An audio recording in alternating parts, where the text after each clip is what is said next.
노년기의 재혼을 고려하는 분들이 많습니다. 외로움을 해소하고 새로운 동반자와 삶을 나누고 싶다는 이유로 재혼을 결심하는 경우가 많죠. 하지만 노년기의 재혼은 단순히 감정적인 문제를 해결하기 위해 선택하기에는 현실적인 장애물과 문제점이 많습니다.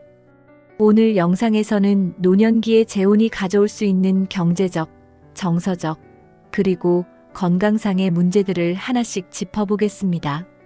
이 영상을 끝까지 보시면 노년기의 재혼을 고민하시는 분들에게 현실적인 판단 기준을 제공할 수 있을 것입니다.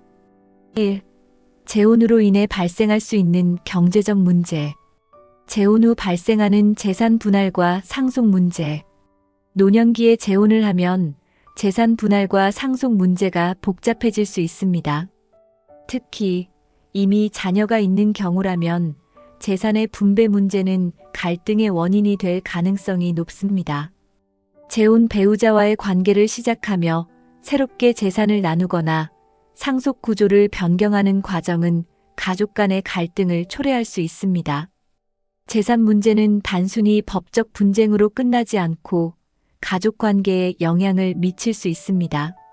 자녀들은 부모의 재혼으로 인해 자신들이 상속받을 자산이 줄어들 것이라는 불안감을 느낄 수 있습니다. 이는 재혼 배우자와 자녀 간의 긴장을 초래하고 부모 자식 간의 관계를 악화시킬 가능성이 큽니다. 또한 재혼 후 함께 생활하게 되면 생활비를 포함한 경제적 부담이 증가할 수 있습니다. 특히 노년기는 의료비와 돌봄 비용이 꾸준히 증가하는 시기이기 때문에 재혼으로 인한 추가적인 재정 부담은 예상치 못한 스트레스를 가져올 수 있습니다. 상속 문제를 둘러싼 갈등은 단순히 가족 간의 관계뿐만 아니라 재혼 배우자와의 관계에도 영향을 미칩니다.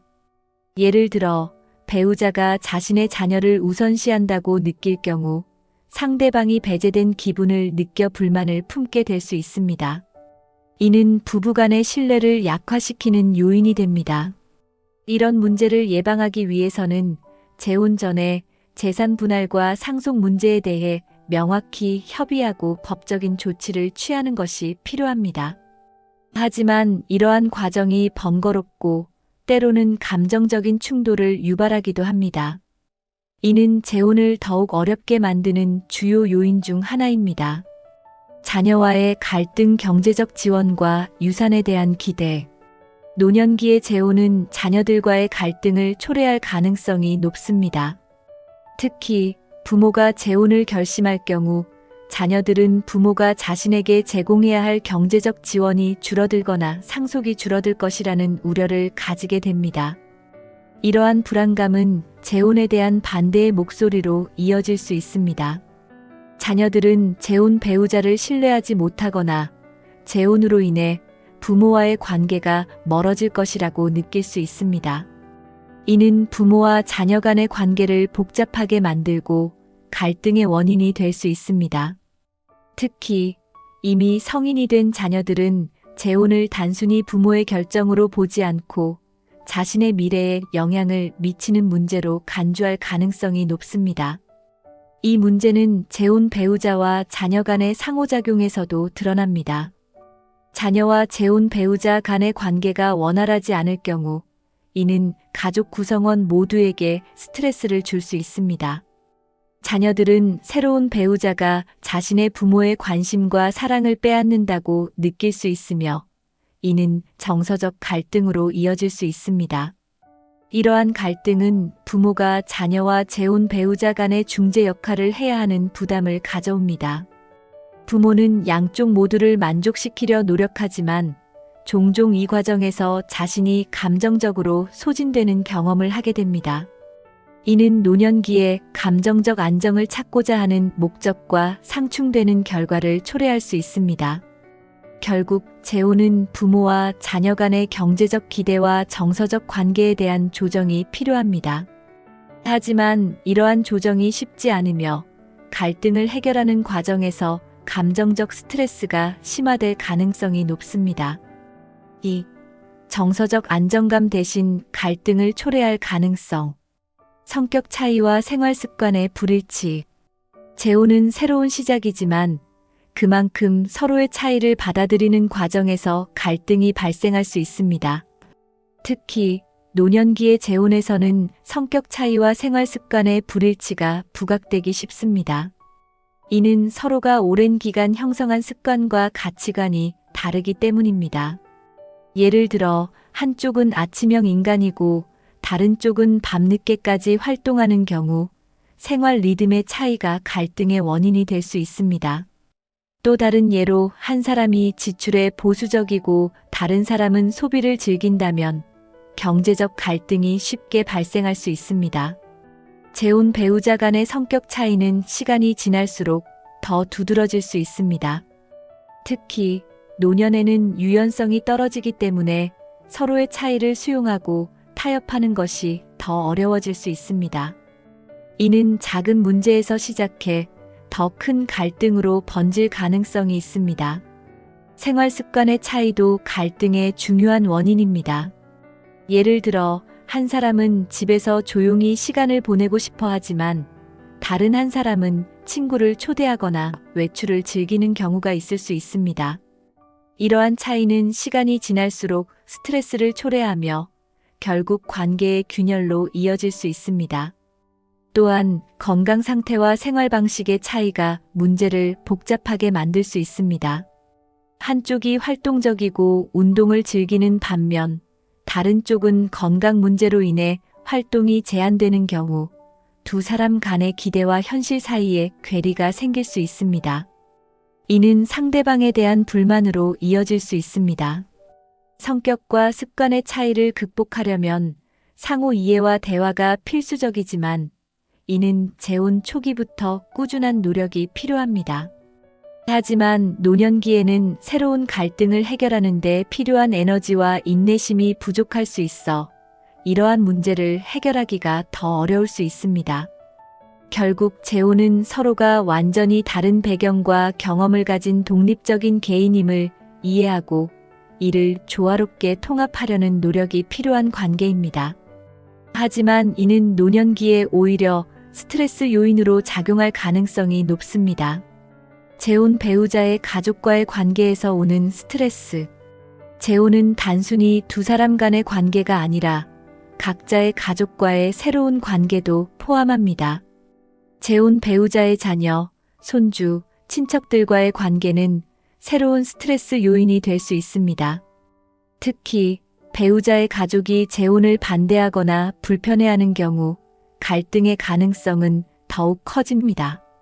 배우자의 자녀들이 재혼에 부정적인 태도를 보일 경우 이는 부부 사이에도 영향을 미칩니다. 자녀들과의 갈등은 재혼 배우자가 가족의 일원이 아니라는 느낌을 받을 수 있으며 이는 관계의 안정성을 약화시킬 수 있습니다. 또한 배우자의 가족이 금전적 또는 정서적 도움을 요청하는 경우 본인의 자녀들과의 형평성 문제가 대두될 수 있습니다. 이는 가족 간의 불화로 이어질 가능성이 있으며 배우자와의 신뢰에도 악영향을 미칠 수 있습니다. 재혼 배우자의 가족과의 관계에서 스트레스를 줄이기 위해서는 관계의 경계를 명확히 하고 소통을 통해 이해를 높이는 노력이 필요합니다. 하지만 이러한 노력이 항상 성공적인 결과를 가져오지는 않으며 오히려 문제를 더욱 복잡하게 만들 수 있습니다. 결론적으로 재혼은 두 사람 간의 관계만으로 끝나는 것이 아니라 가족과의 관계를 새롭게 구축하는 과정도 포함합니다. 이 과정은 예상치 못한 스트레스를 초래하며 노년기의 평온함을 방해할 가능성이 큽니다. 과거 경험에서 비롯된 감정적 부담. 재혼은 두 사람이 새로운 시작을 한다는 의미를 내포하지만 과거의 경험이 영향을 미칠 수 있습니다. 특히 이전 결혼 생활에서의 아픔이나 갈등은 재혼 과정에서 다시 떠오를 가능성이 큽니다. 예를 들어 이전 결혼에서 겪었던 상처가 재혼 관계에서 불신으로 나타날 수 있습니다. 이는 배우자의 말이나 행동을 부정적으로 해석하게 만들며 작은 문제에도 과민하게 반응하게 할 수 있습니다. 또한 한쪽이 이전 배우자에 대한 감정을 완전히 정리하지 못한 경우 이는 재혼 배우자에게 상처를 줄 수 있습니다. 예를 들어 이전 배우자와의 비교나 과거의 이야기를 자주 꺼내는 것은 재혼 배우자에게 불만과 소외감을 느끼게 할 수 있습니다. 과거의 경험은 무의식적으로 현재 관계에 영향을 미칩니다. 이를 극복하려면 스스로 과거를 정리하고 현재의 배우자와 새로운 관계를 구축하려는 노력이 필요합니다. 하지만 이는 쉽지 않은 과정이며 특히 노년기에는 이러한 정서적 부담이 더 크게 느껴질 수 있습니다. 결국 재혼은 과거를 정리하고 새로운 시작을 할 준비가 되어 있는 사람들에게만 긍정적인 경험이 될 수 있습니다. 과거 경험에서 비롯된 감정적 부담이 해결되지 않는다면 재혼은 오히려 더 큰 스트레스를 초래할 가능성이 있습니다. 3. 건강과 일상에서의 부담 증가. 노년기 건강 문제로 인한 돌봄의 책임. 노년기 재혼에서 가장 큰 현실적인 문제 중 하나는 건강 문제입니다. 나이가 들수록 각종 질환이나 건강 악화로 인해 돌봄이 필요한 상황이 자주 발생합니다. 재혼 배우자의 건강 문제가 발생할 경우 돌봄의 책임이 재혼 배우자에게 고스란히 전가될 수 있습니다. 건강 문제는 단순히 물리적인 돌봄을 넘어 정서적인 부담도 동반합니다. 예를 들어 배우자가 만성 질환으로 인해 병원을 자주 방문해야 하거나 상시 간호가 필요한 경우 재혼 상대방은 자신의 일상생활을 희생하며 돌봄에 집중해야 할 수 있습니다. 이는 노년기에 기대했던 여유롭고 안정된 삶과는 거리가 멀어질 수 있습니다. 돌봄의 책임은 부부 관계에도 부정적인 영향을 미칠 수 있습니다. 한쪽이 돌봄 역할에 지나치게 치우치게 되면 피로감과 스트레스로 인해 관계가 삐걱거리기 시작합니다. 이는 서로에게 불만과 거리감을 형성할 수 있으며 감정적인 유대가 약화될 가능성이 있습니다. 특히 두 사람 모두 노년기에 접어들어 건강 문제가 동시다발적으로 발생할 경우 서로를 돌볼 수 있는 여력이 부족해질 수 있습니다. 이는 돌봄 부담을 더욱 가중시키고 외부의 도움을 필요로 하게 만듭니다. 결국 이는 재혼이 의도했던 것보다 훨씬 더 많은 어려움을 초래할 수 있습니다. 돌봄 문제는 단순히 사랑이나 헌신의 문제를 넘어서 현실적인 고려가 필요합니다. 노년기의 재혼은 이러한 책임을 떠안게 될 가능성을 항상 염두에 두어야 하며 이에 대한 대비책을 마련하는 것이 중요합니다. 재혼 후 기대와 현실의 차이. 노년기에 재혼을 결심하는 이유 중 하나는 동반자와의 행복한 시간을 기대하기 때문입니다. 하지만 기대했던 이상적인 삶과 현실의 차이는 갈등을 초래할 수 있습니다. 이는 재혼 초기부터 두 사람의 관계에 부정적인 영향을 미칠 수 있습니다. 예를 들어 한쪽이 재혼을 통해 외로움을 해소하고 새로운 경험을 쌓길 기대했지만 다른 쪽은 안정된 일상을 유지하는 데만 관심이 있다면 이러한 차이가 갈등의 원인이 될 수 있습니다. 서로가 재혼에서 원하는 것이 다를 경우 불만이 쌓이고 관계가 소원해질 가능성이 큽니다. 또한 재혼 후 현실적인 문제들이 이상적인 기대를 무너뜨리는 경우도 많습니다. 앞서 언급한 건강 문제, 경제적 부담, 가족 간의 갈등 등이 이러한 문제들입니다. 이는 두 사람이 함께 극복하기 어려운 장애물이 될 수 있으며 재혼이 더 큰 스트레스를 초래하게 만듭니다. 재혼 전에 서로의 기대를 명확히 논의하고 현실적인 문제를 어떻게 해결할 것인지에 대한 계획을 세우는 것이 중요합니다. 하지만 이러한 과정이 제대로 이루어지지 않으면 재혼 후 갈등이 더 심화될 가능성이 높습니다. 결론적으로 노년기의 재혼은 이상적인 기대만으로 결심해서는 안 됩니다. 현실적인 문제들을 충분히 고려하고 이에 대한 준비가 되어 있어야만 재혼이 긍정적인 경험이 될 수 있습니다. 돌봄 관계가 불러올 수 있는 피로감. 재혼 후 돌봄 관계는 노년기에 예상치 못한 피로감을 가져올 수 있습니다. 특히 배우자가 신체적 또는 정신적으로 도움을 필요로 하는 경우 한쪽이 돌봄 역할에 치우치게 되면 관계의 균형이 깨질 수 있습니다. 돌봄은 단순히 시간과 에너지를 소비하는 것뿐만 아니라 정서적으로도 큰 부담이 됩니다. 특히 돌봄을 받는 배우자가 이를 고맙게 여기지 않거나 돌봄이 당연한 의무처럼 느껴질 경우 돌보는 쪽은 소진감을 느낄 가능성이 높습니다. 이는 관계의 긴장을 초래하고 서로에게 불만을 품게 만드는 원인이 될 수 있습니다.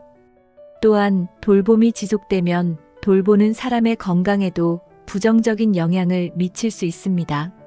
신체적으로 힘든 상황이 반복되거나 심리적인 스트레스가 누적되면 자신의 건강도 나빠질 수 있습니다.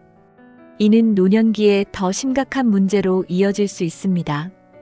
돌봄 문제를 해결하기 위해서는 두 사람 모두가 서로의 건강 상태와 필요를 현실적으로 이해하고 외부의 도움을 적극적으로 활용하는 것이 중요합니다. 예를 들어 전문 간병인을 고용하거나 지역사회에서 제공하는 복지 서비스를 활용하는 것이 도움이 될 수 있습니다.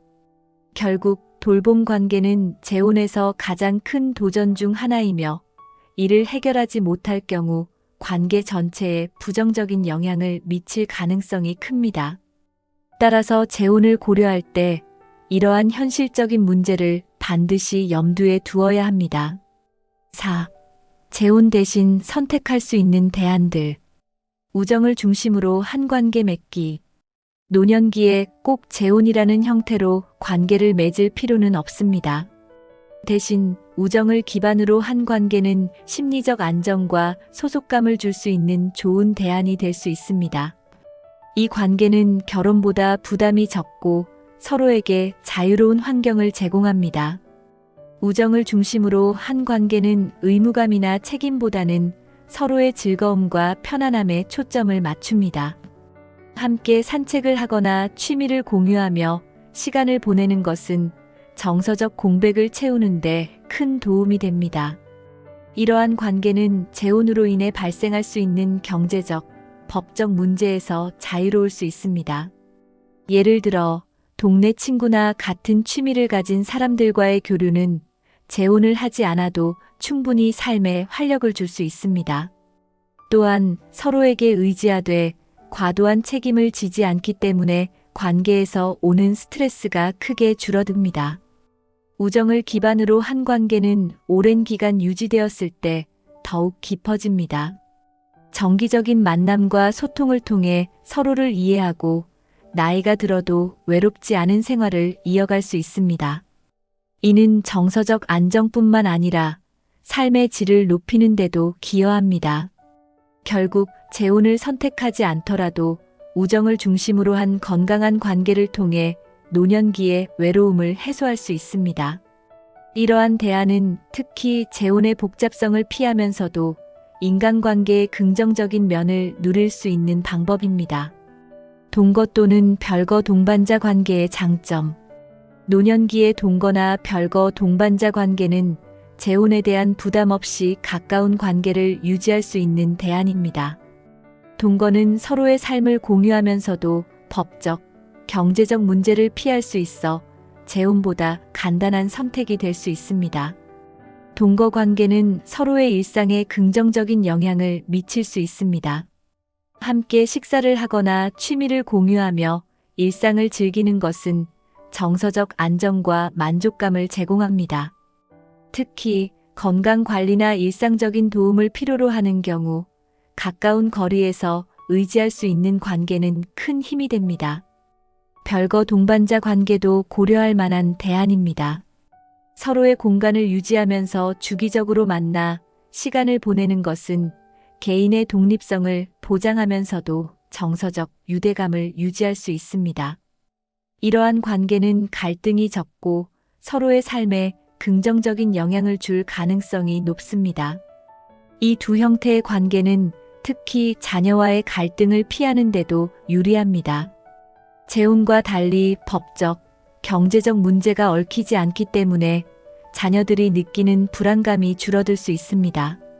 이는 가족 간의 갈등을 줄이고 보다 평화로운 관계를 유지하는 데 도움이 됩니다. 결론적으로 동거나 별거 동반자 관계는 재혼의 복잡성을 피하면서도 정서적 안정과 사회적 유대감을 제공하는 실질적인 대안이 될 수 있습니다. 사회적 활동을 통해 정서적 공백 채우기. 재혼을 하지 않더라도 다양한 사회적 활동을 통해 정서적 공백을 채울 수 있습니다. 자원봉사, 동호회, 지역 커뮤니티 활동에 참여하면 새로운 사람들과의 관계를 형성하며 삶에 활력을 더할 수 있습니다.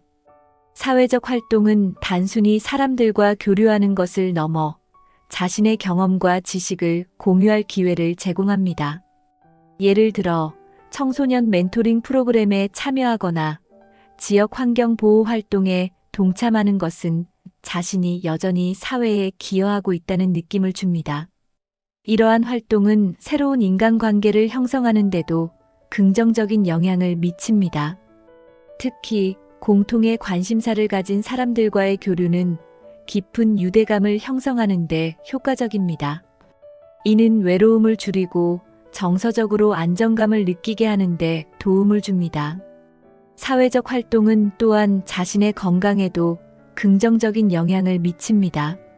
활동적으로 사람들과 어울리다 보면 신체적으로도 더 활발하게 움직이게 되고 정신적으로도 긍정적인 변화를 경험할 수 있습니다.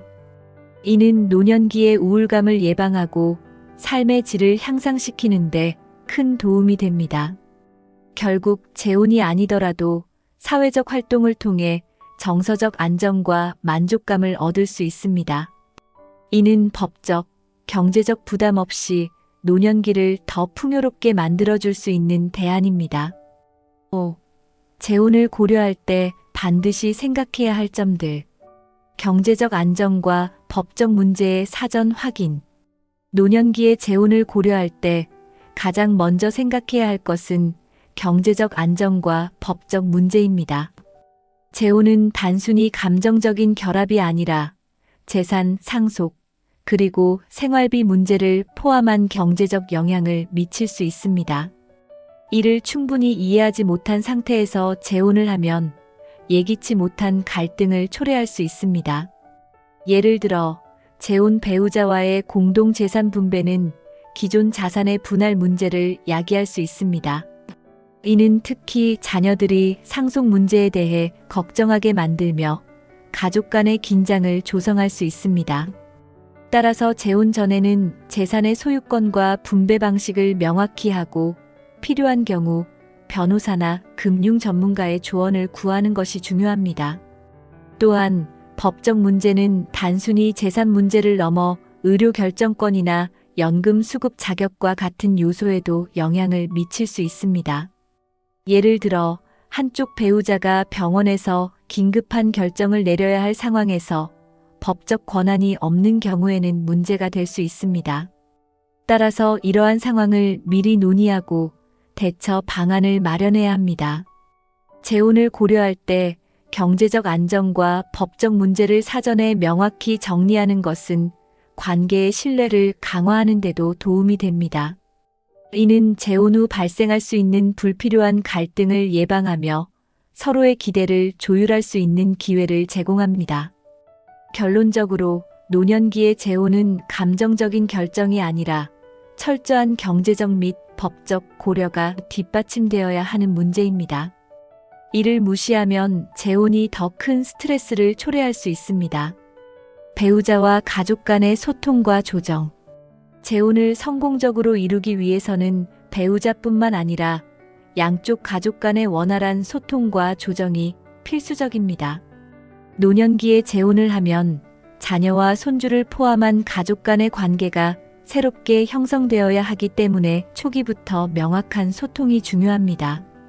가족은 종종 재혼을 단순히 두 사람의 일이 아니라 가족 전체에 영향을 미치는 문제로 인식합니다. 따라서 재혼 전에는 가족들에게 자신의 의도를 솔직하게 전달하고 이 과정에서 발생할 수 있는 우려나 걱정을 듣는 것이 중요합니다. 이는 신뢰를 유지하는 데도 큰 역할을 합니다. 특히 배우자와 자녀 간의 관계를 조정하는 것은 재혼 후 안정된 가족 관계를 형성하는 데 중요한 요소입니다. 한쪽 자녀가 재혼을 반대하거나 불편함을 느낄 경우 이를 무시하지 말고 대화를 통해 갈등을 해결하려는 노력이 필요합니다. 가족 간의 불안은 재혼 후 부부 관계에도 부정적인 영향을 미칠 수 있기 때문입니다. 또한 배우자와 재혼에 대한 기대와 경계를 명확히 하는 것도 중요합니다. 서로의 가족 구성원에게 요구하거나 기대하는 역할을 논의하여 불필요한 갈등을 방지할 수 있습니다. 예를 들어, 새로운 배우자가 부모 역할을 기대하지 않도록 하는 것은 자녀와의 관계를 조화롭게 유지하는 데 도움이 됩니다. 결론적으로 재혼은 단순히 두 사람 간의 관계를 넘어 가족과의 관계를 새롭게 설정하는 과정입니다. 이를 성공적으로 이루기 위해서는 초기부터 열린 소통과 신중한 조정이 필수적입니다. 재혼으로 인한 정서적, 사회적 영향을 신중히 평가하기. 재혼은 긍정적인 변화와 함께 정서적, 사회적 영향을 동반합니다. 하지만 이러한 변화가 항상 긍정적인 방향으로 작용하는 것은 아닙니다. 따라서 재혼 전에는 이러한 영향을 신중히 평가하고 스스로 준비가 되어 있는지 점검해야 합니다. 예를 들어, 재혼이 정서적 안정감을 줄 것이라고 기대할 수 있지만 현실적으로는 새로운 갈등이 생길 가능성도 있습니다. 특히 서로 다른 가치관과 생활 습관이 충돌할 경우 정서적 스트레스를 경험할 수 있습니다. 이는 노년기에 기대했던 안정된 삶과는 거리가 멀어질 수 있습니다. 사회적 측면에서도 재혼은 긍정적인 효과와 부정적인 결과를 동시에 가져올 수 있습니다. 한쪽 배우자의 사회적 관계가 상대방의 관계와 충돌하거나 가족과 친구들 사이에서 미묘한 긴장이 발생할 가능성이 있습니다. 이는 재혼 배우자 간의 신뢰를 약화시킬 수 있습니다. 재혼은 또한 자신이 기존에 구축해온 독립적인 생활 패턴을 변화시킬 필요성을 요구합니다. 이는 노년기에 오히려 스트레스를 증가시키며 때로는 재혼이 주는 긍정적인 효과를 상쇄시킬 수 있습니다. 따라서 자신의 기대와 현실 사이의 균형을 평가하는 것이 중요합니다. 결론적으로 재혼은 단순한 감정적 결합 이상의 복잡성을 내포하고 있습니다. 이를 충분히 이해하고 정서적, 사회적 영향을 신중히 평가하는 것은 재혼을 성공적으로 이끄는 첫걸음입니다. 노년기의 재혼은 단순한 외로움 해소가 아니라 현실적인 문제를 동반한 중요한 선택입니다. 오늘 이야기한 다양한 측면을 고려해 자신에게 가장 적합한 결정을 내리시길 바랍니다. 이 영상이 도움이 되셨다면 구독과 좋아요를 눌러주시고 여러분의 생각과 경험을 댓글로 공유해주세요. 함께 더 나은 선택을 고민해봅시다.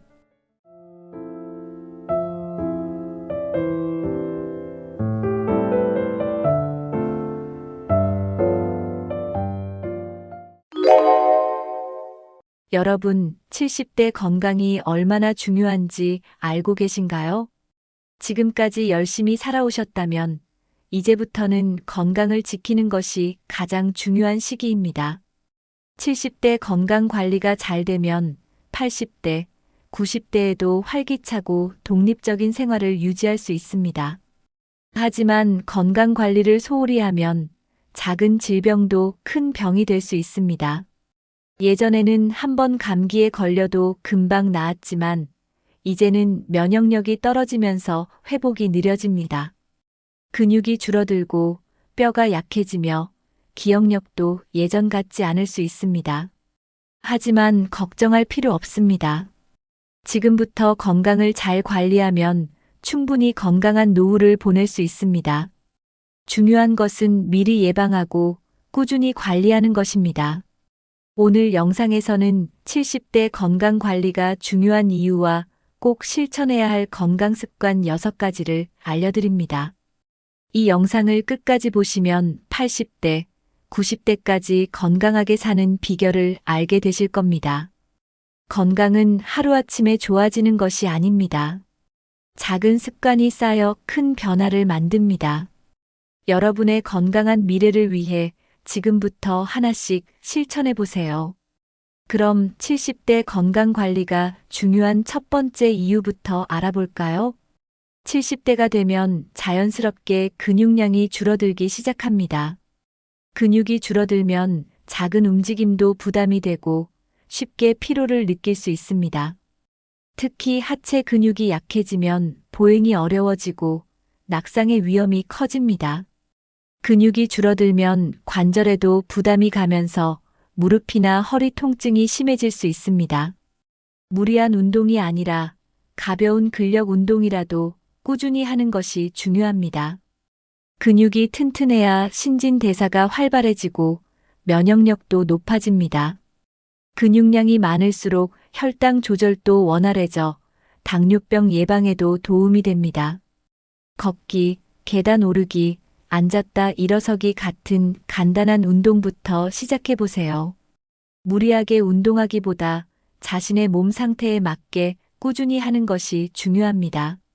하루 30분이라도 가볍게 몸을 움직이면 건강을 유지하는 데 큰 도움이 됩니다. 스트레칭도 꼭 필요합니다. 관절을 부드럽게 유지하면 부상의 위험을 줄일 수 있습니다. 유연한 몸이 건강한 삶을 유지하는 데 중요한 역할을 합니다. 기초 체력을 유지하면 활동적인 생활이 가능해지고 삶의 질이 높아집니다. 근육을 지키는 것이 곧 독립적인 생활을 유지하는 비결입니다. 나이가 들어도 스스로 움직일 수 있도록 지금부터 근육과 관절 건강을 챙겨보세요. 운동을 하지 않으면 신체 기능이 급격히 약해집니다. 특히 나이가 들면서 활동량이 줄어들면 근육이 빠르게 감소합니다. 근육이 약해지면 평소 하던 일도 힘들어지고 쉽게 지칠 수 있습니다. 걷는 시간이 줄어들면 혈액순환이 원활하지 않아 손발이 차가워질 수도 있습니다. 앉아있는 시간이 길어질수록 심장 건강에도 부정적인 영향을 줍니다. 운동 부족은 고혈압, 당뇨병, 심혈관 질환의 위험을 높입니다. 또한 뼈 건강에도 영향을 미쳐 골다공증이 악화될 가능성이 큽니다. 나이가 들어도 꾸준히 몸을 움직이면 신체 기능을 유지할 수 있습니다. 운동을 하면 엔도르핀이 분비되어 기분도 좋아지고 활력이 생깁니다. 신체 활동을 꾸준히 하면 면역력이 강화되어 감기 같은 질병에도 강해집니다. 생활 속에서 쉽게 할 수 있는 운동을 찾아보는 것이 중요합니다. 예를 들어 집안일을 하거나 가벼운 산책을 하는 것도 좋은 운동입니다. 물을 충분히 마시고 영양가 있는 음식을 섭취하는 것도 신체 기능 유지에 도움이 됩니다. 꾸준히 움직이는 것이야말로 건강한 70대를 보내는 최고의 방법입니다. 하루라도 가벼운 운동을 실천하는 습관을 들여보세요. 특별한 운동이 아니라 일상 속에서 자연스럽게 몸을 움직이는 것이 중요합니다. 아침에 일어나서 가벼운 스트레칭을 하면 몸이 개운해집니다. 의자에 앉아 있는 시간이 길다면 일시간에 한 번씩 일어나서 가볍게 움직이세요. 계단을 이용하는 것도 좋은 운동 방법 중 하나입니다. TV를 볼 때 가볍게 제자리 걷기를 하면 운동 효과를 높일 수 있습니다. 집에서 벽을 이용해 푸시업을 하면 상체 근력을 키울 수 있습니다. 주방에서 설거지를 하면서 발 뒤꿈치를 들었다 내리면 하체 근육을 강화할 수 있습니다.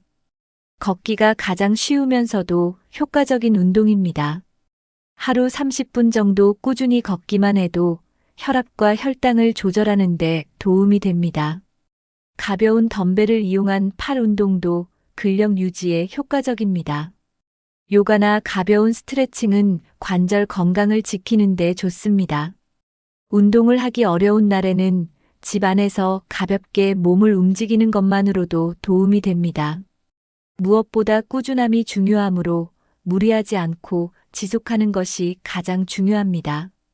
몸을 움직이는 것이 건강을 유지하는 최고의 비결입니다. 오늘부터라도 작은 운동부터 실천해 보세요. 나이가 들면서 뇌세포는 자연스럽게 감소하고 기능이 저하됩니다. 특히 70대 이후에는 기억력 감퇴와 집중력 저하가 두드러질 수 있습니다. 뇌세포가 손상되면 정보 처리 속도가 느려지고 새로운 것을 배우기 어려워집니다. 뇌 기능이 저하되면 단순한 일도 까먹거나 익숙한 길에서도 방향을 잃을 수 있습니다. 하지만 뇌세포는 계속해서 활성화할 수 있는 능력이 있습니다. 새로운 자극을 주면 뇌세포가 더 활발하게 활동하며 신경망이 강화됩니다. 규칙적인 운동과 건강한 식습관은 뇌 기능을 보호하는 데 중요한 역할을 합니다. 특히 항산화 성분이 풍부한 음식은 뇌세포 손상을 예방하는 효과가 있습니다. 오메가3가 풍부한 생선, 견과류, 채소를 섭취하면 뇌 건강 유지에 도움이 됩니다. 수면이 부족하면 뇌세포 회복이 더뎌지고 기억력이 급격히 저하될 수 있습니다. 숙면을 취하면 뇌가 하루 동안 쌓인 정보를 정리하고 기억을 저장하는 기능을 합니다. 만약 잠을 제대로 자지 못하면 인지 기능이 떨어지고 치매 위험이 높아질 수 있습니다. 뇌 건강을 지키려면 꾸준한 학습과 사회적 활동이 필수적입니다. 뇌를 지속적으로 사용하면 노화 속도를 늦출 수 있습니다. 새로운 것을 배우고 생각하는 습관을 유지하는 것이 가장 중요한 뇌 건강 관리법입니다. 기억력과 사고력을 유지하는 가장 좋은 방법은 지속적인 학습입니다. 책을 읽거나 새로운 언어를 배우는 것이 뇌 자극에 도움이 됩니다. 간단한 암기 훈련을 하는 것도 뇌 기능 유지에 효과적입니다. 예를 들어 매일 해야 할 일이나 전화번호를 외워보는 습관을 들여보세요. 퍼즐이나 스도쿠 같은 게임을 하면 뇌를 자극하는 데 도움이 됩니다. 일상에서 새로운 경험을 하는 것도 중요한 뇌 건강 관리법입니다.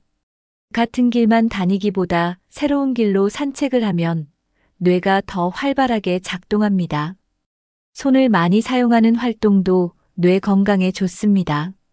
그림 그리기, 악기 연주, 뜨개질 같은 활동은 뇌의 여러 부분을 자극합니다.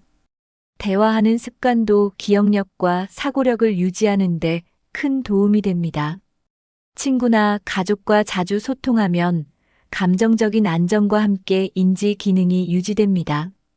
스트레스는 기억력 감퇴를 가속화하므로 긍정적인 마음가짐을 가지는 것이 중요합니다.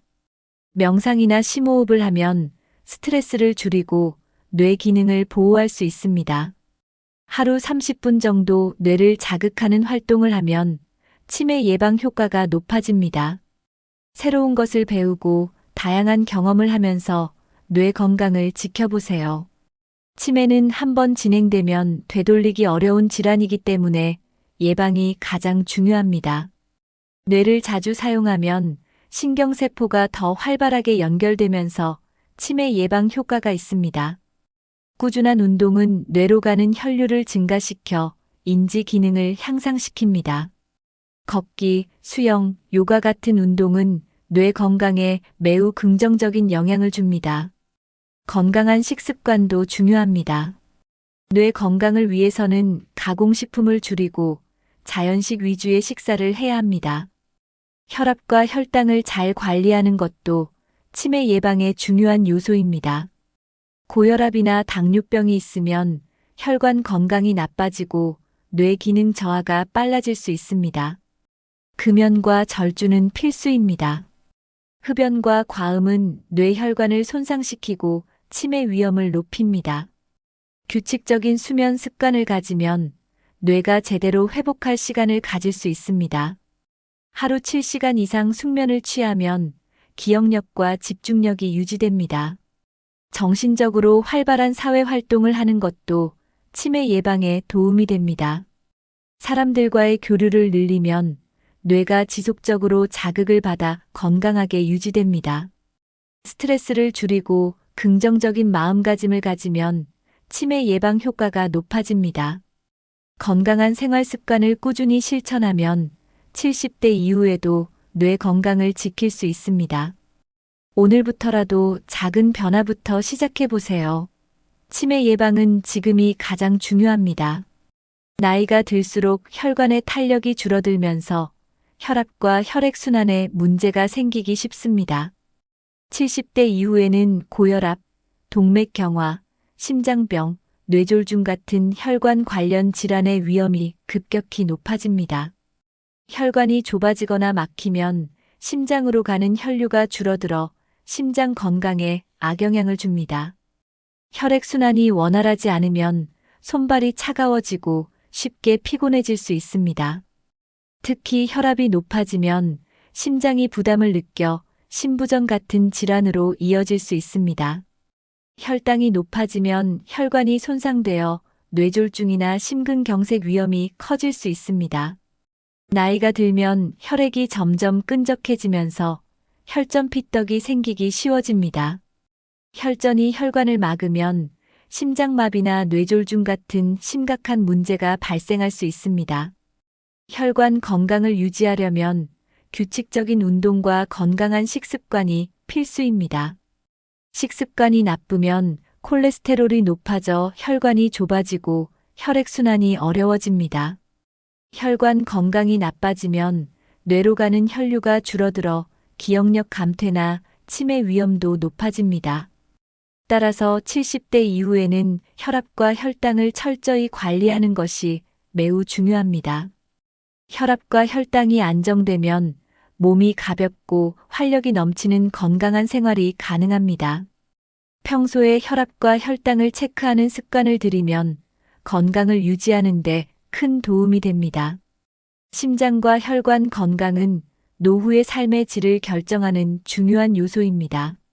혈압과 혈당을 조절하려면 가공식품과 짠 음식을 줄이는 것이 가장 중요합니다. 너무 짜거나 단 음식은 혈압과 혈당을 급격히 올려 건강을 해칠 수 있습니다.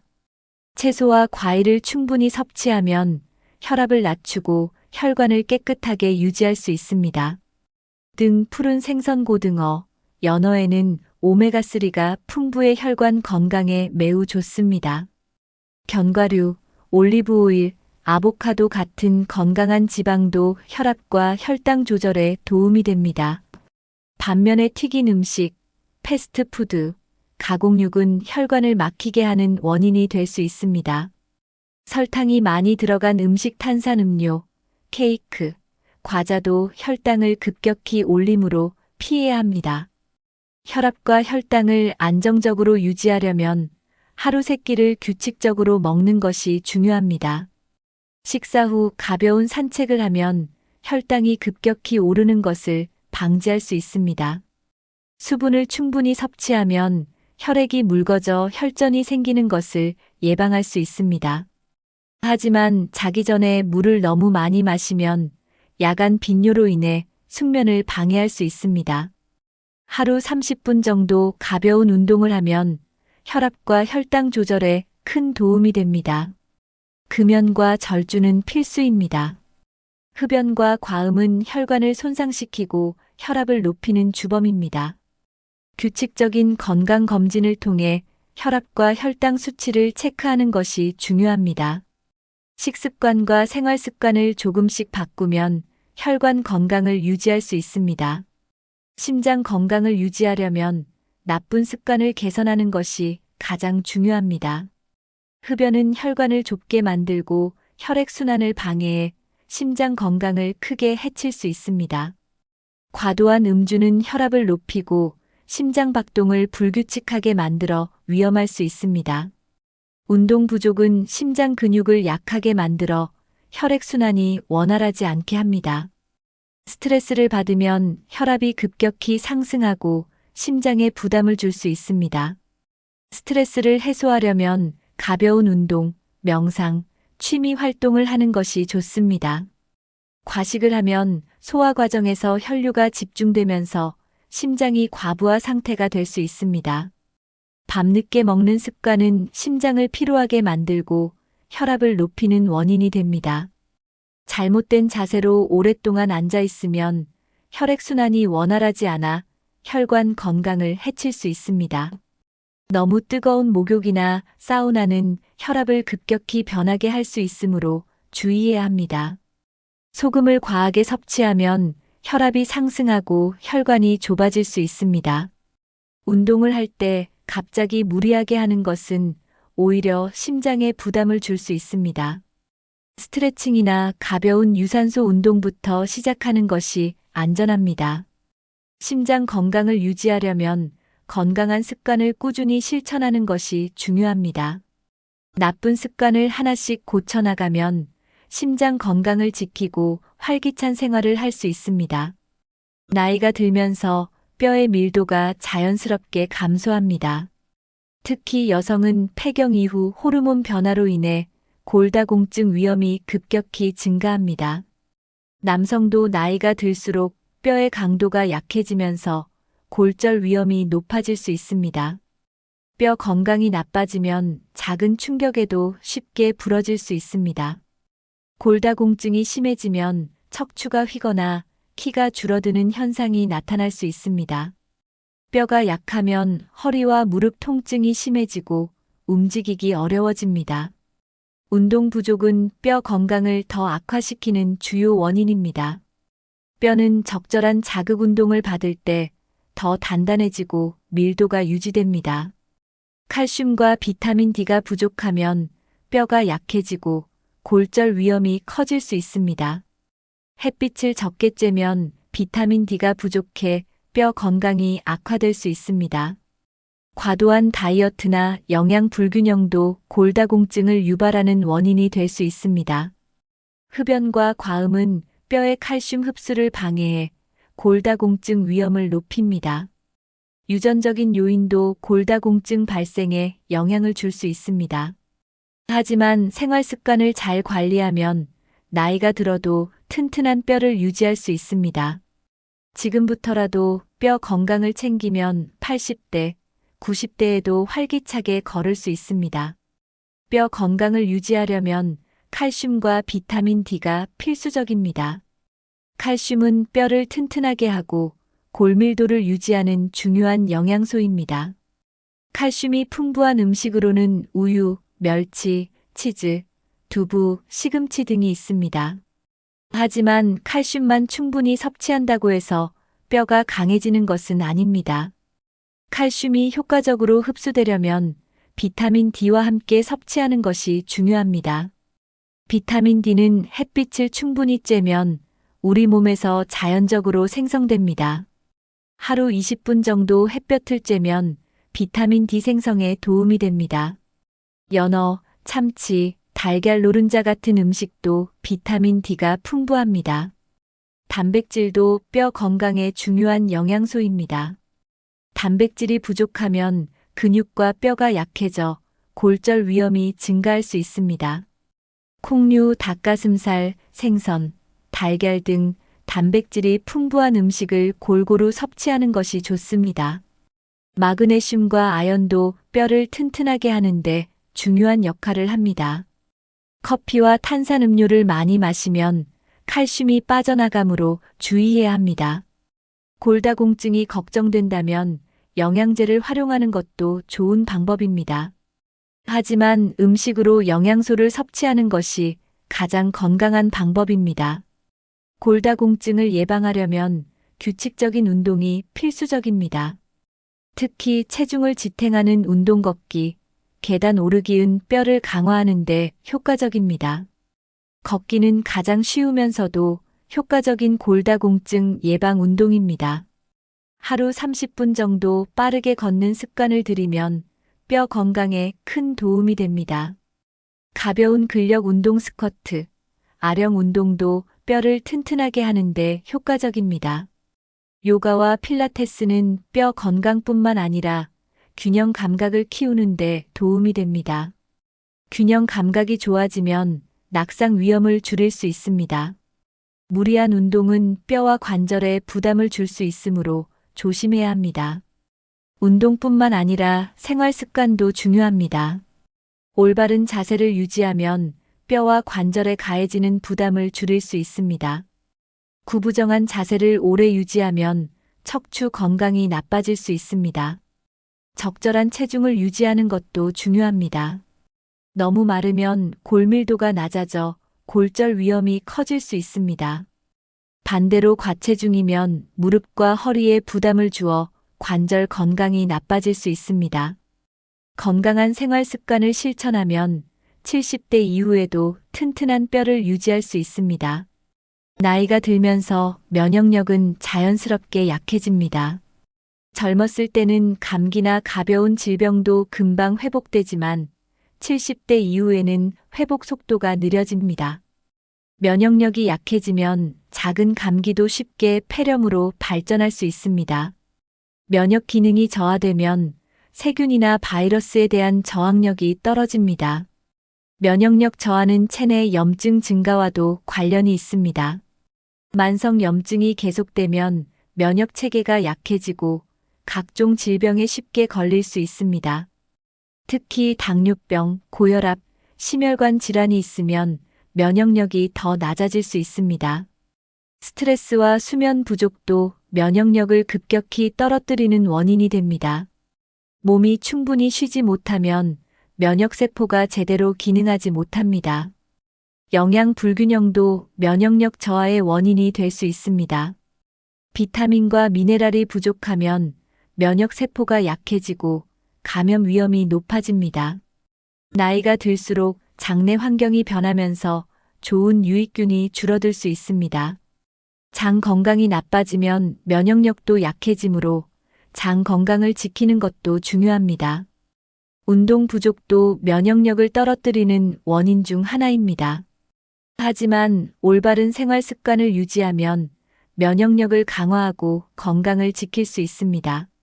면역력을 높이려면 균형 잡힌 식습관이 가장 중요합니다. 단백질이 풍부한 음식 달걀, 두부, 닭가슴살, 생선을 충분히 섭취해야 합니다. 단백질은 면역세포를 만드는 중요한 영양소입니다. 비타민C가 풍부한 과일 오렌지, 레몬, 키위, 블루베리를 섭취하면 감기 예방에 도움이 됩니다. 비타민 D는 면역 기능을 강화하는데 필수적인 영양소입니다. 햇빛을 쬐는 것만으로도 비타민 D가 생성되지만 부족할 경우 보충제를 섭취하는 것도 좋습니다. 아연이 풍부한 음식꿀, 호박씨, 견과류는 면역력을 높이는 데 도움이 됩니다. 프로바이오틱스 요거트, 김치, 된장 등을 섭취하면 장 건강이 좋아지고 면역력이 올라갑니다. 마늘과 생강 같은 자연 항생제 역할을 하는 식품도 면역 강화에 도움이 됩니다. 지나치게 가공된 음식 패스트푸드, 인스턴트 음식은 면역력을 떨어뜨릴 수 있습니다. 너무 많은 설탕 섭취는 면역 기능을 억제할 수 있으므로 줄이는 것이 좋습니다. 면역력을 높이려면 하루에 물 8잔 이상을 마셔 수분을 충분히 보충하는 것이 중요합니다. 면역력 강화에 도움이 되는 건강보조제를 활용하는 것도 좋은 방법입니다. 하지만 영양제보다 가장 중요한 것은 신선한 음식으로 영양을 섭취하는 것입니다. 면역력은 하루아침에 좋아지는 것이 아니라 꾸준한 관리가 필요합니다. 감염병 예방을 위해 개인 위생 관리가 중요합니다. 손 씻기는 가장 기본적이면서도 효과적인 감염 예방 방법입니다. 외출 후에는 손을 깨끗이 씻고 눈, 코, 입을 만지는 것을 피하는 것이 좋습니다. 사람이 많은 곳에서는 마스크 착용이 도움이 될 수 있습니다. 특히 독감이나 감염병이 유행하는 시기에는 위생 관리를 철저히 해야 합니다. 집안의 공기를 자주 환기시키는 것도 건강을 유지하는 좋은 방법입니다. 운동을 꾸준히 하면 면역 세포가 활성화되어 감염 위험이 줄어듭니다. 스트레스를 줄이는 것도 감염 예방에 도움이 됩니다. 스트레스가 심하면 면역력이 떨어지고 감기나 염증이 쉽게 발생할 수 있습니다. 충분한 수면은 면역력을 높이는데 필수적입니다. 밤늦게까지 스마트폰을 보거나 TV를 시청하면 숙면을 방해할 수 있습니다. 하루 7시간에서 8시간 정도 숙면을 취하는 것이 가장 좋습니다. 면역력을 높이려면 적절한 운동과 규칙적인 생활 습관이 필수적입니다. 감염병 예방을 위해 손 씻기, 마스크 착용, 건강한 식습관을 실천해 보세요. 면역력이 강하면 감염병 걱정 없이 건강한 삶을 유지할 수 있습니다. 건강한 몸만큼이나 중요한 것이 바로 정신 건강입니다. 70대 이후에는 우울감이나 외로움을 느끼는 경우가 많아질 수 있습니다. 하지만 긍정적인 마음가짐을 가지면 신체 건강에도 긍정적인 영향을 줍니다. 스트레스와 우울감은 면역력을 낮추고 건강을 해칠 수 있습니다.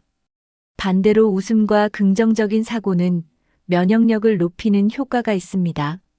새로운 목표를 가지고 생활하면 삶에 활력이 생깁니다.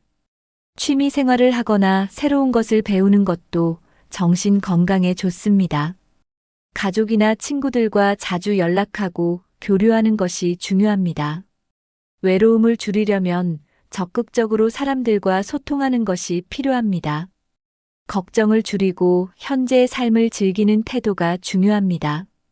명상이나 심호흡을 하면 마음을 안정시키는 데 도움이 됩니다. 하루에 한 번씩 감사하는 습관을 들이면 행복한 마음을 유지할 수 있습니다. 부정적인 감정을 자주 느끼면 신체 건강도 나빠질 수 있습니다. 밝고 긍정적인 태도를 유지하면 장수할 가능성이 높아집니다. 오늘부터라도 긍정적인 생각을 하며 건강한 하루를 보내보세요. 오늘 영상에서 70대 건강 관리가 얼마나 중요한지에 대해 알아보았습니다. 나이가 들수록 신체 기능이 자연스럽게 약해지지만 관리만 잘하면 건강한 삶을 유지할 수 있습니다. 근육과 관절 건강, 뇌 건강, 심장과 혈관 건강, 면역력, 정신 건강까지 모든 것이 연결되어 있습니다. 한 가지라도 소홀히 하면 건강이 급격히 나빠질 수 있습니다. 하지만 반대로 지금부터라도 꾸준히 건강을 관리하면 80대, 90대에도 활기찬 생활이 가능합니다. 건강한 삶을 위해서는 하루하루 작은 습관을 실천하는 것이 가장 중요합니다. 규칙적인 운동, 균형 잡힌 식사, 긍정적인 마인드, 그리고 꾸준한 건강 관리가 필수적입니다. 건강은 나중에 챙기는 것이 아니라 지금 당장 시작해야 하는 것입니다. 아무리 좋은 건강 정보라도 실천하지 않으면 아무런 의미가 없습니다. 오늘부터라도 하루에 한 가지씩 작은 건강 습관을 만들어 보세요. 매일 30분 걷기를 실천해 보세요. 칼슘과 단백질이 풍부한 음식을 챙겨 드세요. 물을 충분히 마시고 가공식품과 과도한 염분 섭취를 줄이세요. 하루 7시간 이상 숙면을 취하는 습관을 들이세요. 스트레스를 줄이고 긍정적인 생각을 유지하는 것이 중요합니다. 가족, 친구들과 자주 소통하면서 외로움을 줄이세요. 꾸준한 두뇌 활동 독서, 퍼즐, 새로운 취미를 통해 치매를 예방하세요. 건강한 습관을 들이면 몸과 마음이 더 건강해질 수 있습니다. 몸이 불편하거나 이상이 있으면 정기적으로 건강검진을 받는 것도 중요합니다. 지금부터라도 건강한 노후를 위한 작은 실천을 시작해 보세요. 여러분은 70대 건강 관리를 위해 어떤 노력을 하고 계신가요? 가장 공감되거나 실천하고 싶은 건강 습관이 있다면 댓글로 남겨주세요. 혹시 여러분만의 건강 관리 비법이 있다면 함께 공유해 주세요. 여러분이 실천하는 작은 건강 습관이 다른 분들에게도 큰 도움이 될 수 있습니다. 이 영상이 도움이 되셨다면 좋아요와 구독 버튼을 눌러 건강한 정보를 함께 나눠주세요. 주변에 건강이 걱정되는 가족이나 친구가 있다면 이 영상을 공유해 주세요. 건강은 혼자 챙기는 것이 아니라 함께 노력할 때 더 좋은 결과를 얻을 수 있습니다. 오늘부터라도 건강한 습관을 하나씩 실천하며 더 활기찬 70대를 보내세요. 끝까지 시청해주셔서 감사합니다. 여러분의 건강한 미래를 응원합니다. 다음 영상에서 더 유익한 건강 정보로 찾아뵙겠습니다. 건강하고 행복한 하루 보내세요.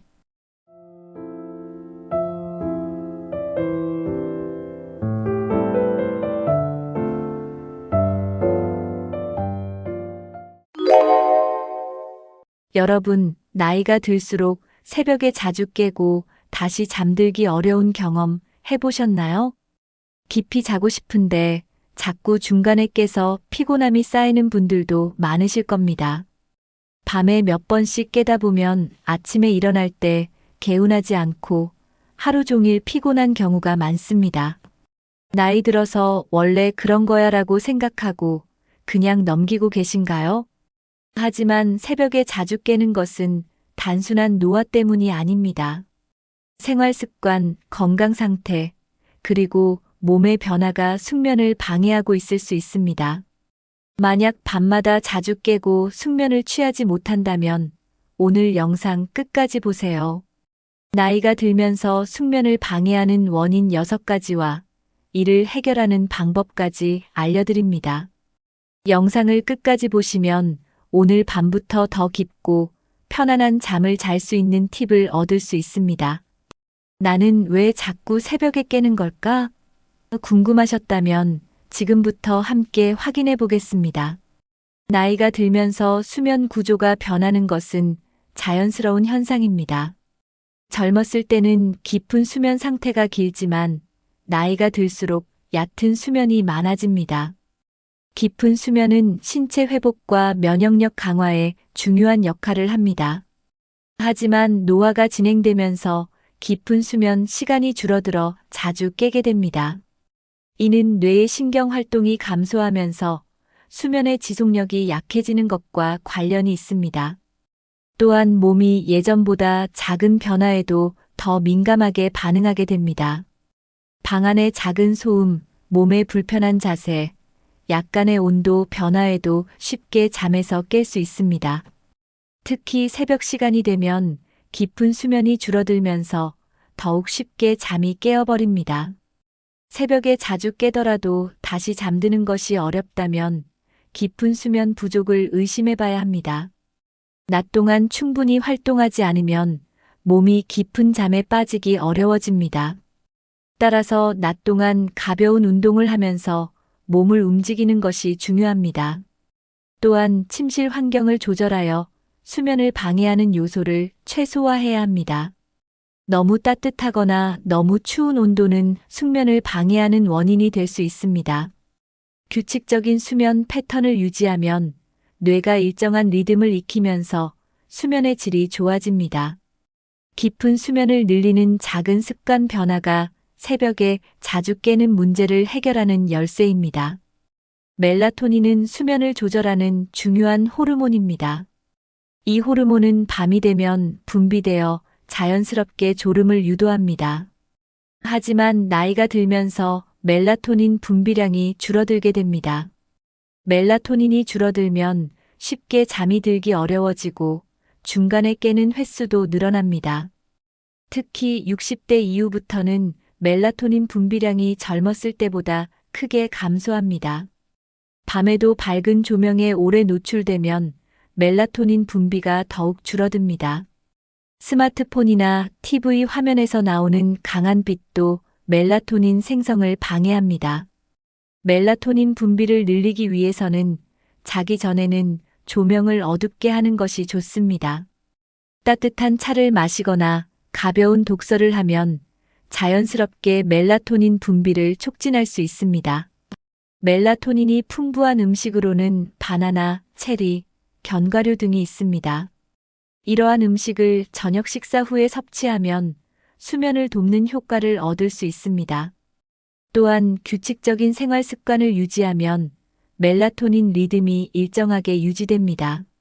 수면 시간을 일정하게 맞추는 것도 멜라토닌 분비를 안정적으로 만드는 방법입니다. 자연광을 충분히 쬐면 밤에 멜라토닌이 더 잘 분비되므로 낮에 햇볕을 쬐는 것도 중요합니다.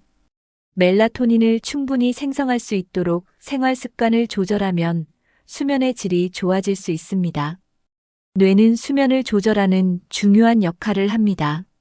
하지만 나이가 들면서 뇌의 신경 조절 기능이 약해지게 됩니다. 그 결과 수면 중에 깨어나는 횟수가 점점 늘어날 수 있습니다. 특히 뇌의 수면 중추가 예전만큼 활발하게 작동하지 않으면 수면 유지가 어려워집니다. 스트레스나 불안감이 많을수록 뇌의 신경 조절 기능이 더 약해질 수 있습니다. 나이가 들면서 신체적 변화뿐만 아니라 정신적인 변화도 수면에 영향을 줍니다.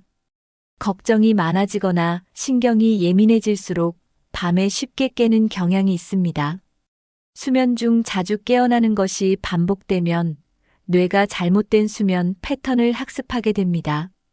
그러면 습관적으로 새벽에 깨는 패턴이 고착될 수 있습니다.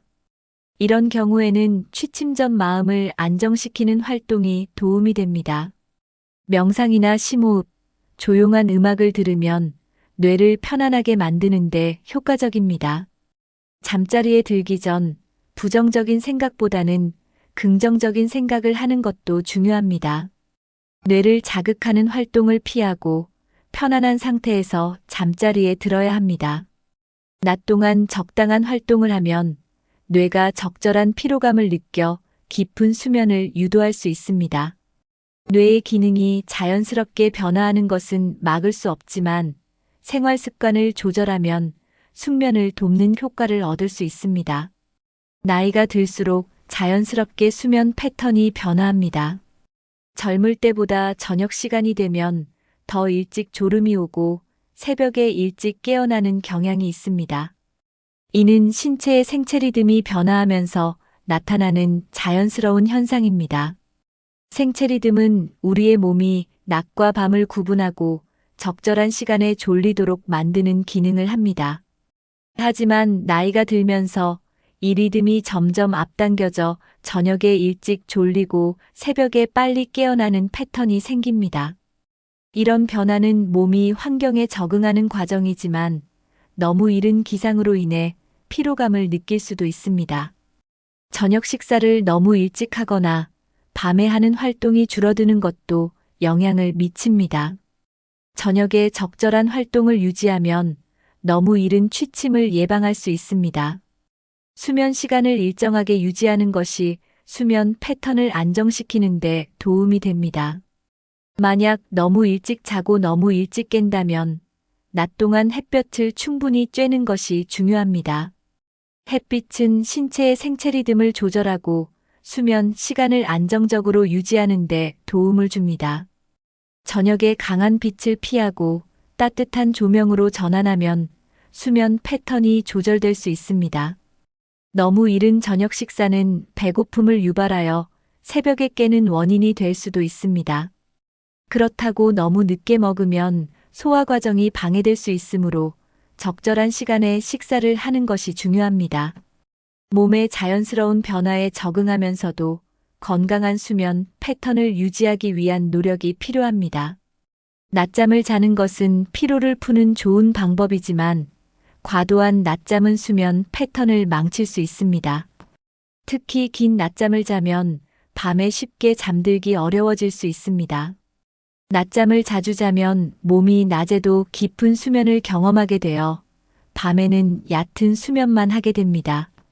낮잠 시간이 길어지면 밤의 숙면을 방해하는 주요 원인이 됩니다. 특히 1시간에서 2시간 이상의 낮잠은 생체 리듬을 혼란스럽게 만들 수 있습니다. 낮잠을 피하는 것이 어렵다면 20분에서 30분 정도로 제한하는 것이 좋습니다. 낮잠을 너무 늦은 시간에 자면 밤에 쉽게 졸음이 오지 않을 수 있습니다. 낮잠을 자고 나서 개운하지 않고 오히려 더 피곤하다면 수면 패턴이 불규칙하다는 신호일 수 있습니다. 건강한 수면 습관을 유지하려면 낮잠을 일정한 시간에 짧게 자는 것이 중요합니다. 낮 동안 활동량을 늘리면 피곤함이 쌓여 밤에 더 깊은 잠을 잘 수 있습니다. 낮잠이 꼭 필요하다면 점심 이후, 오후 2시에서 3시 사이에 짧게 자는 것이 가장 적절합니다. 낮잠을 줄이고 저녁에는 활동을 늘리면 생체 리듬이 안정적으로 유지됩니다. 규칙적인 생활 습관을 만들면 자연스럽게 밤에는 깊은 잠을 잘 수 있습니다. 낮잠 습관을 점검하고 조절하는 것만으로도 밤에 숙면을 취하는데 큰 도움이 됩니다. 낮잠을 효과적으로 조절하면 새벽에 자주 깨는 문제를 예방할 수 있습니다. 일정한 수면 패턴을 유지하면 신체의 생체 리듬이 안정됩니다. 매일 같은 시간에 자고 같은 시간에 일어나는 것이 수면의 질을 높이는 핵심입니다. 불규칙한 수면 습관을 가지면 몸이 피곤해도 깊은 잠을 자기가 어렵습니다. 수면 시간이 일정하지 않으면 밤에 자주 깨는 원인이 될 수 있습니다. 주말과 평일의 수면 시간이 크게 다르면 몸이 적응하는데 어려움을 겪을 수 있습니다. 일정한 시간에 잠자리에 들면 뇌가 자연스럽게 수면 패턴을 유지할 수 있습니다. 특히 취침 시간뿐만 아니라 기상 시간도 일정하게 맞추는 것이 중요합니다. 기상 시간이 일정하면 뇌가 이 시간에 일어나야 한다는 리듬을 학습하게 됩니다. 불규칙한 수면 패턴을 유지하면 피로가 누적되고 낮 동안 집중력이 떨어질 수 있습니다. 취침 전에 하는 활동들도 일정하게 유지하면 수면의 질이 개선됩니다. 예를 들어 자기 전에 독서를 하거나 따뜻한 차를 마시는 습관을 들이면 뇌가 이제 잘 시간이다라고 인식하게 됩니다. 자기 전에 스마트폰을 보는 것은 뇌를 자극하여 수면 패턴을 깨뜨릴 수 있으므로 피하는 것이 좋습니다. 침실 환경도 일정하게 유지하는 것이 중요합니다. 조명, 실내 온도, 침구의 상태 등이 일정해야 몸이 안정적으로 수면을 유지할 수 있습니다. 수면 패턴을 일정하게 유지하면 새벽에 자주 깨는 문제를 개선하는 데 도움이 됩니다. 저녁 식사는 수면에 큰 영향을 미치는 중요한 요소입니다. 늦은 저녁 식사는 위장에 부담을 주어 숙면을 방해할 수 있습니다. 특히 기름진 음식이나 매운 음식은 위산 역류를 유발할 수 있습니다.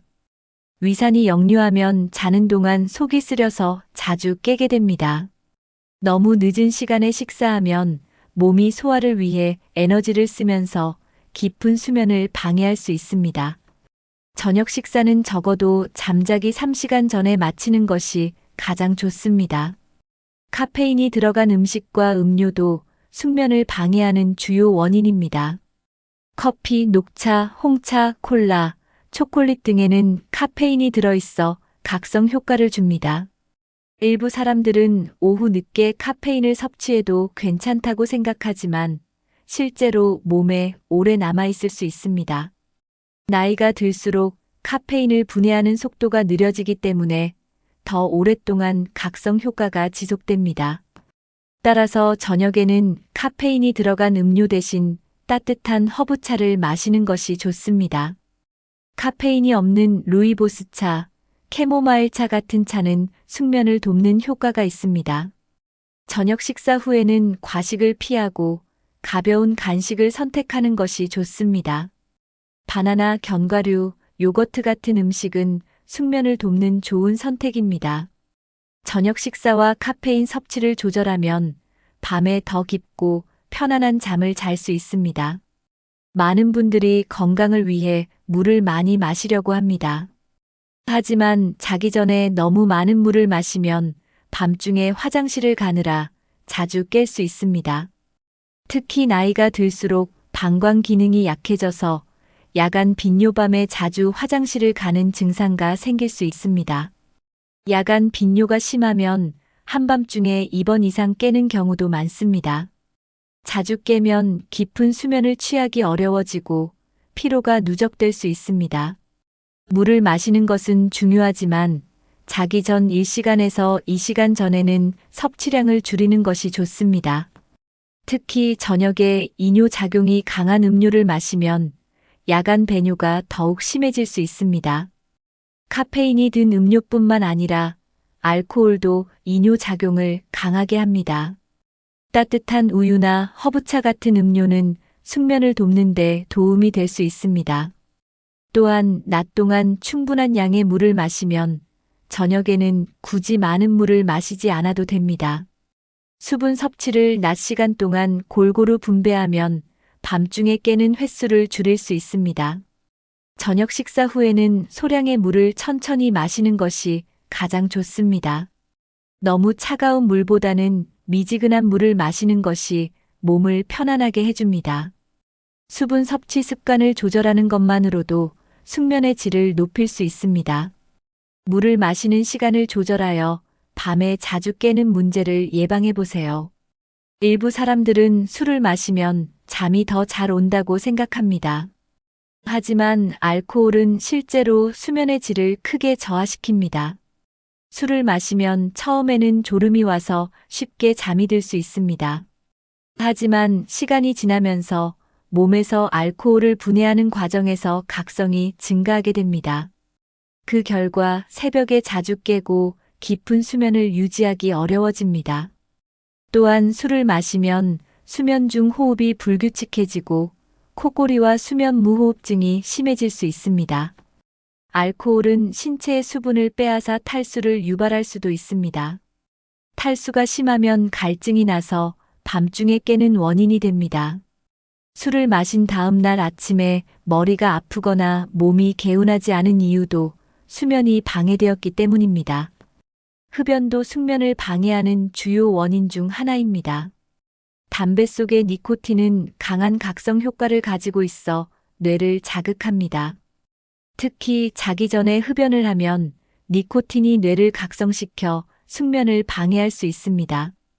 흡연은 수면 무호흡증을 악화시킬 수도 있습니다. 따라서 건강한 수면을 위해서는 술과 담배를 줄이는 것이 중요합니다. 술과 담배를 줄이는 것만으로도 수면의 질이 향상되고 새벽에 깨는 횟수가 줄어들 수 있습니다. 나이가 들수록 혈압과 혈당 조절이 어려워질 수 있습니다. 특히 고혈압은 혈관을 긴장시키고 수면 중에도 혈압 변동을 유발할 수 있습니다. 혈압이 높아지면 신체가 안정적으로 휴식을 취하지 못해 자주 깨게 됩니다. 당뇨병이 있는 경우 혈당이 급격히 오르내리면서 신체가 스트레스를 받을 수 있습니다. 혈당이 일정하지 않으면 몸이 불편함을 느껴 밤중에 자주 깨는 경우가 많습니다. 당뇨병 환자는 야간에 갈증을 자주 느껴 물을 많이 마시고 이로 인해 화장실을 자주 가게 됩니다. 밤중에 화장실을 가는 횟수가 많아지면 수면의 질이 크게 떨어질 수 있습니다. 심혈관 질환이 있는 경우 수면 중에도 심장이 안정적으로 작동하지 않을 수 있습니다. 특히 심장이 두근거리거나 가슴이 답답한 증상이 나타나면 깊은 잠을 자기 어려워집니다. 혈액순환이 원활하지 않으면 신체가 피로를 충분히 풀지 못하고 밤새 불편함을 느낄 수 있습니다. 혈압과 혈당이 안정되지 않으면 새벽에 갑자기 깨서 다시 잠들기 어려울 수 있습니다. 이런 경우에는 정기적인 건강 검진을 통해 혈압과 혈당을 조절하는 것이 중요합니다. 저녁 식사 후 가벼운 산책을 하면 혈압과 혈당을 안정시키는데 도움이 될 수 있습니다. 취침 전에 혈당이 급격히 오르지 않도록 당이 많은 음식 섭취를 피하는 것이 좋습니다. 고혈압, 당뇨병, 심혈관 질환을 잘 관리하면 숙면을 취하는 데 큰 도움이 됩니다. 많은 중장년층이 관절염이나 허리 통증을 경험합니다. 통증이 있는 경우 잠을 자는 동안에도 불편함을 느껴 자주 깨는 경우가 많습니다. 특히 관절염이 있는 경우 밤이 되면 염증 반응이 증가하여 통증이 심해질 수 있습니다. 낮에는 움직이면서 혈액순환이 원활하지만 밤에는 활동이 줄어들면서 뻣뻣한 느낌이 심해질 수 있습니다. 허리 통증이 있으면 자는 자세에 따라 통증이 심해져 자다가 깨는 경우가 많습니다. 침대 매트리스가 너무 딱딱하거나 너무 푹신하면 허리 통증을 악화시킬 수 있습니다. 관절염이나 허리 통증이 있는 경우 적절한 베개와 매트리스 선택이 중요합니다. 너무 높은 베개는 목과 허리에 부담을 줄 수 있으므로 적당한 높이의 베개를 사용하는 것이 좋습니다. 취침 전에 따뜻한 찜질이나 가벼운 스트레칭을 하면 통증을 줄이고 숙면을 도울 수 있습니다. 저녁에 무리한 운동을 하면 근육과 관절에 부담이 가서 통증이 심해질 수 있습니다. 마그네슘이 풍부한 음식 견과류, 바나나 등을 섭취하면 근육 긴장을 완화하는 데 도움이 될 수 있습니다.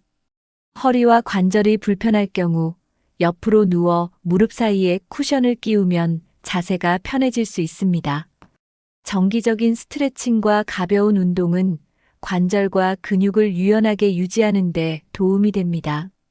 통증이 심할 경우 전문가의 진료를 받아 적절한 치료를 받는 것이 중요합니다.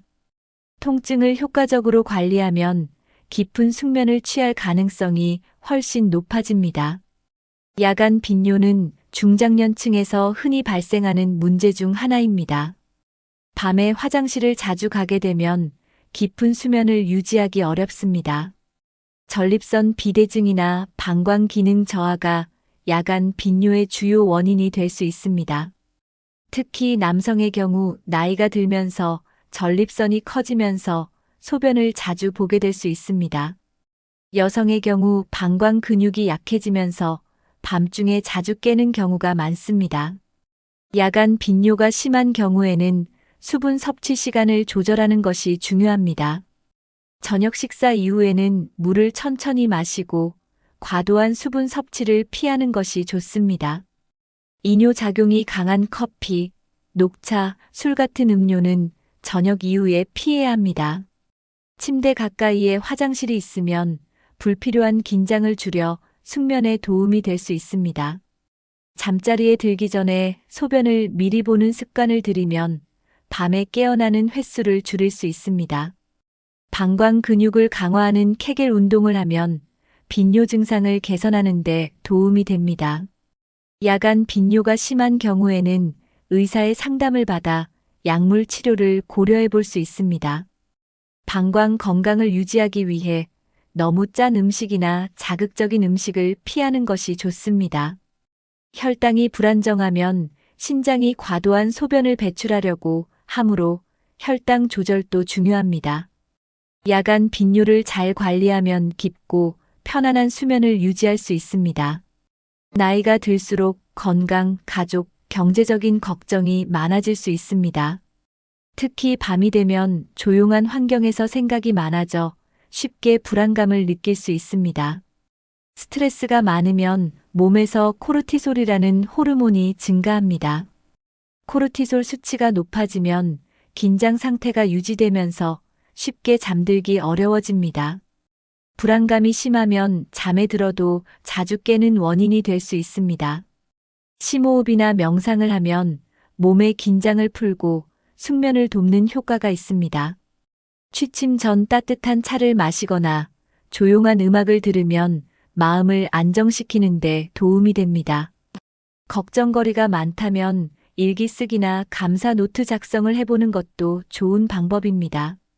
긍정적인 생각을 하는 습관을 들이면 스트레스가 줄어들고 수면의 질이 좋아집니다. 스트레스 관리가 잘 되면 새벽에 자주 깨는 문제도 개선될 수 있습니다. 하루 일과를 마친 후 기분 좋은 일을 떠올리는 습관을 들이면 마음이 편안해질 수 있습니다. 심리적 안정을 위해 취미 활동이나 산책을 규칙적으로 하는 것도 효과적입니다. 스트레스가 심할 때는 주변 사람들과 대화를 나누며 감정을 표현하는 것이 중요합니다.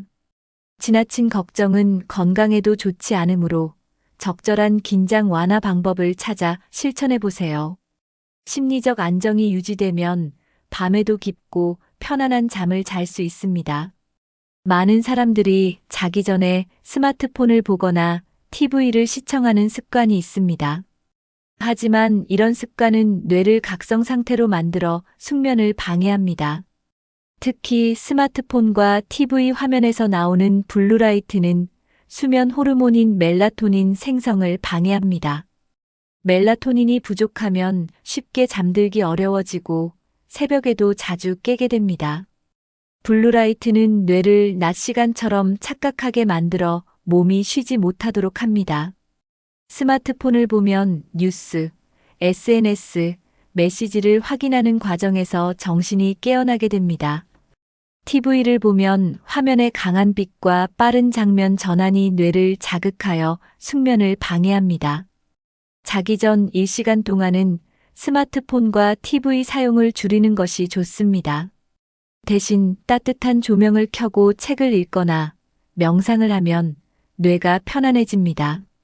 자기 전에 너무 자극적인 영상을 보면 스트레스를 유발할 수도 있습니다. 취침 전 스마트폰 사용을 줄이면 눈의 피로도 줄고 숙면을 취하는 데 도움이 됩니다. 침실에서는 스마트폰을 최대한 멀리 두는 것이 좋습니다. 만약 스마트폰을 꼭 사용해야 한다면 블루라이트 필터 기능을 켜는 것이 도움이 됩니다. TV 시청을 하고 싶다면 너무 밝지 않은 조명에서 짧게 보는 것이 좋습니다. 이러한 작은 습관 변화만으로도 새벽에 깨는 횟수를 줄이고 깊은 잠을 잘 수 있습니다. 수면 환경은 숙면의 질을 결정하는 중요한 요소입니다. 침실 조명이 너무 밝으면 멜라토닌 분비가 줄어들어 숙면을 방해할 수 있습니다. 은은한 노란빛이나 따뜻한 색상의 조명을 사용하면 뇌가 편안해집니다. 실내 온도도 중요한데 너무 덥거나 추우면 자주 깨게 됩니다. 적절한 실내 온도는 18도에서 22도 사이가 가장 좋다고 알려져 있습니다. 공기가 너무 건조하면 코와 목이 불편해져 숙면을 방해할 수 있습니다. 가습기를 사용하거나 물 한 컵을 방 안에 두면 습도를 조절하는 데 도움이 됩니다. 침구류도 숙면에 중요한 영향을 미칩니다. 너무 푹신한 침대보다는 적당히 단단한 매트리스가 허리 건강에 좋습니다. 베개 높이도 너무 높거나 낮으면 목과 어깨에 부담을 줄 수 있습니다. 조용한 환경이 숙면을 돕지만 너무 조용하면 작은 소음에도 예민해질 수 있습니다. 백색 소음이나 부드러운 자연의 소리를 틀어두면 숙면을 유도하는 데 도움이 됩니다. 시계 초침 소리나 옆방에서 들리는 작은 소음도 수면을 방해할 수 있습니다. 귀마개를 사용하거나 방음이 잘 되는 커튼을 활용하면 조용한 환경을 유지할 수 있습니다. 숙면을 위해 침실 환경을 조절하는 것만으로도 새벽에 깨는 문제를 해결할 수 있습니다. 매일 일정한 시간에 잠드는 것이 숙면을 위한 첫 번째 습관입니다. 수면 전 몸을 이완시키는 루틴을 만들면 숙면을 취하는 데 도움이 됩니다. 자기 전 가벼운 스트레칭이나 요가는 근육의 긴장을 풀어줍니다. 나비 자세 같은 간단한 동작은 몸의 긴장을 풀고 숙면을 유도합니다. 따뜻한 차 한 잔을 마시는 것도 수면을 돕는 좋은 습관입니다. 캐모마일차, 루이보스차, 레몬밤차 같은 허브차는 긴장을 완화하고 숙면을 돕습니다. 하지만 카페인이 들어있는 녹차나 홍차는 피하는 것이 좋습니다. 취침 전 따뜻한 물에 발을 담그면 혈액순환이 원활해져 잠이 잘 옵니다. 깊은 호흡을 하면 심박수가 안정되면서 몸이 편안해집니다. 명상을 하거나 조용한 음악을 들으면 스트레스를 줄이는 데 도움이 됩니다. 자기 전 하루 동안 있었던 감사한 일을 떠올리면 긍정적인 감정이 생깁니다. 긍정적인 감정을 가지면 스트레스가 줄어들고 숙면을 취하기 쉬워집니다. 저녁 식사 후에는 가벼운 산책을 하면 혈액순환이 좋아지고 숙면에 도움이 됩니다. 너무 늦은 시간까지 TV를 보거나 스마트폰을 보는 습관은 피해야 합니다. 이러한 작은 습관을 실천하면 새벽에 깨는 횟수가 줄어들고 숙면을 유지할 수 있습니다. 오늘은 나이가 들수록 새벽에 자주 깨는 이유와 해결 방법을 알려드렸습니다. 단순히 나이가 들어서가 아니라 생활 습관과 건강 상태가 수면에 큰 영향을 미친다는 것을 아셨을 겁니다. 숙면을 위해서는 생활 습관을 점검하고 작은 변화부터 시작하는 것이 중요합니다. 자기 전 스마트폰 사용 줄이기, 저녁 식사 조절하기, 침실 환경 개선하기. 이 중에서 여러분이 가장 실천해보고 싶은 방법은 무엇인가요? 혹시 여러분만의 숙면 비법이 있다면 댓글로 공유해주세요. 오늘 영상이 도움이 되셨다면 좋아요와 구독 부탁드립니다. 주변에 밤잠을 설치시는 분들이 있다면 이 영상을 공유해주세요. 오늘부터라도 숙면을 위한 작은 변화를 시작해보세요. 작은 변화가 쌓이면 수면의 질이 달라지고 더 건강한 삶을 살 수 있습니다. 여러분의 편안한 밤을 응원하며 다음 영상에서 또 찾아뵙겠습니다. 끝까지 시청해주셔서 감사합니다.